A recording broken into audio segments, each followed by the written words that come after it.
Tomorrow is the general election in the United Kingdom, and I know I've touched on this subject a couple of times, but I want to do it again. Because overnight, everyone in the UK became a fucking political analyst.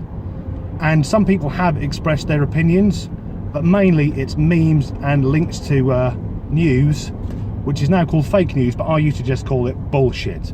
And I know it's bullshit because I saw one article where the people fighting ISIS want the people of the UK to vote for Jeremy Corbyn.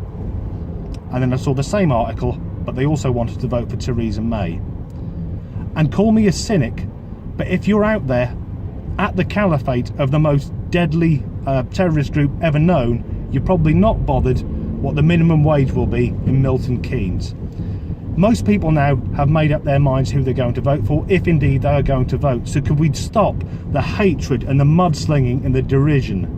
Okay, I'll give you a scenario. I've got a mate of mine I've known over 20 years. If he votes Conservative and I vote Labour, I'm not going to start hating him because of it. The same way I won't hate my family or my nearest and dearest if they have a different opinion, because it's an opinion. That's what democracy is for, because we have different opinions. And I know it's ironic because that's just mine. And me having it doesn't make me right, and your opinion doesn't make you right. Okay? And there's going to be a lot of people who are going to be very, very disappointed. Sorry, I'm just going to laugh my fucking head off that twat with this massive spoiler on the back of his car. Back to the subject.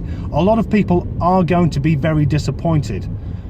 And a lot of people are going to be happy. But I'll say this, it won't be as bad as you think it's going to be.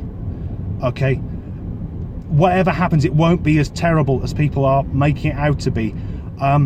If you're watching this, it means you've got access to the internet. So you've probably got a roof over your head and possibly food in your fridge or in your cupboards. And if that is the case, you have already won. If you live in the UK and you're sleeping on the fucking streets, you're one of the luckiest people in the world. You haven't been born in poverty in India or in some war-torn shithole in the Middle East. You're doing okay as it is. And yes, things will change and they will be hard.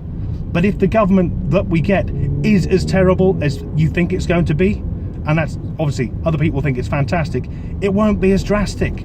I mean, look at the choice given to the Americans. And I know there's some Americans who watch this channel. Hello, I hope you're doing well. In the UK, we've got the choice between Labour and Conservative as our two main parties, and they're both relatively sane. In the US, they had Hillary Clinton and Donald Trump, and that's like choosing which fucking arm you want broken. And even though they voted for the absolute fucking lunatic that is Trump, he's not as mad as we all thought he was going to be. He can't do all the things he wanted to do, and the same thing's going to happen in the UK. So let's have the election. Whoever wins, let's be nice to each other, stop being so fucking vicious, and have a nice weekend.